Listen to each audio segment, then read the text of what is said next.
And my business did really well last year. This year, I shut it down, which is mad, right? It's mad to think that because I started something new. We ain't talking about health. We ain't talking about fitness. We're talking about energy. And really, I'm ranting a little bit today, but I need you guys to start protecting your energy, particularly as a guy who's trying to level up and better themselves. So I'm gonna go a little bit deep here, but just stick with me if you can. The very first thing I want you guys to start to understand is life is very fast. Everything we're doing nowadays is so fast, especially if you live in a big city like I do, like London. My brother lives in New York, you know, I've got family all over the world, but I've lived in big cities. I lived in Atlanta, I lived in New Jersey. We're always chasing something, always 24/7, this, that, new job, new car, new house, finances. When you do get those things, yes, they're gratifying. You know, my business did really well last year. This year, I shut it down.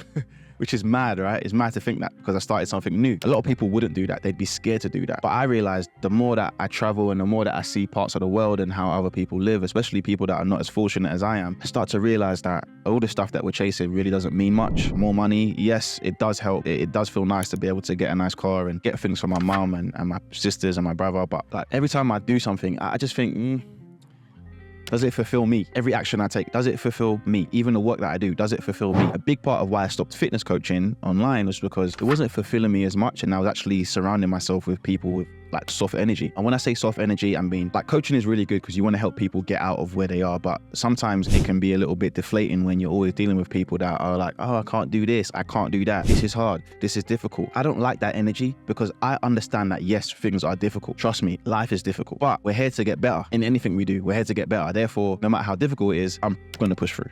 I'm gonna push through. You need to start protecting your energy. And I wanna break this down to you in a very simple way. We go to school, we might go to uni, or we get into a job, right? Post uni, we're probably gonna get into a job. So you're working your job 9 to 5, 8 to 4, 8 to 8, whatever it may be. And there's gonna be people at that job that are telling you right now that you are not gonna leave. You're never gonna leave. You're never gonna go and do something better. You're not gonna achieve your dreams. You're not gonna become the head of the company. You're not gonna be able to turn that side hustle to the main hustle. You're not gonna be able to hit 10K per month or 50K per month. There's people that actually believe that what's set for them right now is set for them for life. Like people believe that. And I want you to understand that your energy and your self-belief is the only thing. It's the only thing that's going to get you out of where you are right now and where you want to get to. Which then leads me to another point. I have a lot of nieces and nephews, and there's nothing like being around children because they have the kind of energy and the self-belief that gets sucked out of you as you get older. When you're young, what do you say to yourself? I'm going to be a fireman. I'm going to be the president. I'm going to be the prime minister. I'm going to be a footballer. I'm going to be a movie star. Then you get a little bit older and you have a few setbacks. You see that, oh, actually, you know, no one around you is actually doing that. So how are you going to do that? You see that, oh, certain people, they're actually underachieving or they don't achieve anything. People in your environment are getting caught up into negative things. You seem to not be moving forward either. Maybe you do well in school, you do well at uni, but you got stuck in this job that's paying you 30, 40,000 pounds a year and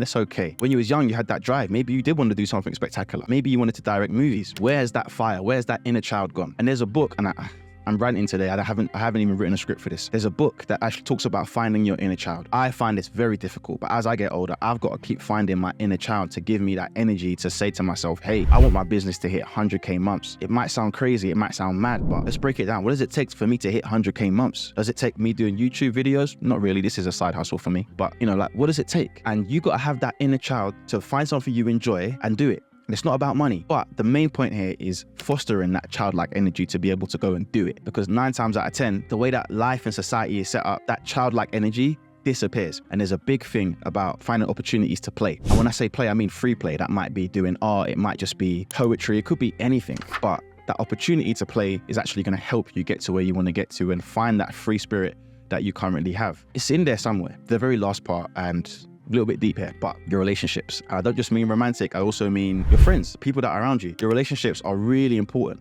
and they're gonna really help you decide how far you can get in life and with anything you do. And when I say in life, I'm not talking about monetary things or career, I'm just saying period. Because there's a lot of people out there who don't have any money and they're happy as hell. I went to Thailand this time last year and I saw the happiest people I'd ever seen and they didn't have a ton of money. And I came back from Jamaica 2 months ago. There's people out there, no money, but they're happier than I will ever be. I always think to myself, like, my relationships are really, really important, you know? Romantically, yes, you want to make sure that if you do have a partner, you're serving each other, you're feeding each other. Energy, love, what you need to put yourself in the right position. If you've got a partner who's sucking your energy, every day it's arguing, every day is fights. That's not, in my opinion, how it should be. That doesn't seem normal. It doesn't seem right. And if that's what you're going through, then you've got to start to question, is that the right situation for you? Is that the right situation for me? It probably isn't. Are the people in your circle pushing you? Are they supporting you? Are they people you can share ideas with? Are they people you can have that childlike energy with? If not, maybe you need to find a new tribe. Maybe you need to stop spending time with these people, or you need to find new friends. Now, you might say, okay, but Jav, in 2023,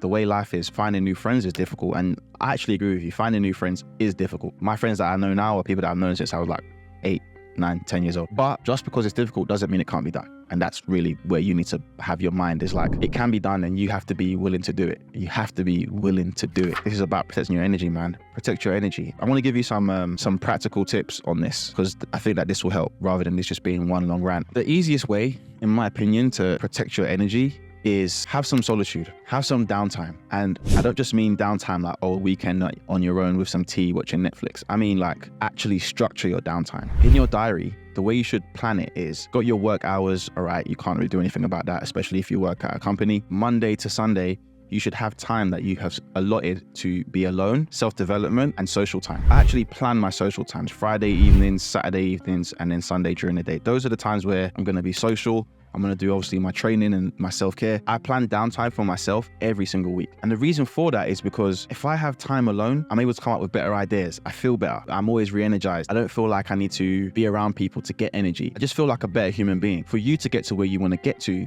and have that childlike ability and that freedom and that protection of your energy, you need to be your own battery. You need to be your own energy supply. And that solitude, that time by yourself is where you're gonna develop the best parts of yourself. I know this was a lot different to what I usually talk about. It's nothing to do with health and fitness. Bit of a rant, but I did say this channel will also have some mindset stuff. If you wanna learn about how you can stop quitting and stop being a quitter, because a lot of us in society nowadays, we just quit when everything gets hard, you should check this video out right here, where I break down all the things you need to do to become fortified in the mind, fortified in the heart, and fortified in the spirit, so that you can avoid being a quitter, especially coming up to next year, 2024. It's a brand new year. So watch this video and then drop a comment below this video and buy me a coffee below this video too. Peace.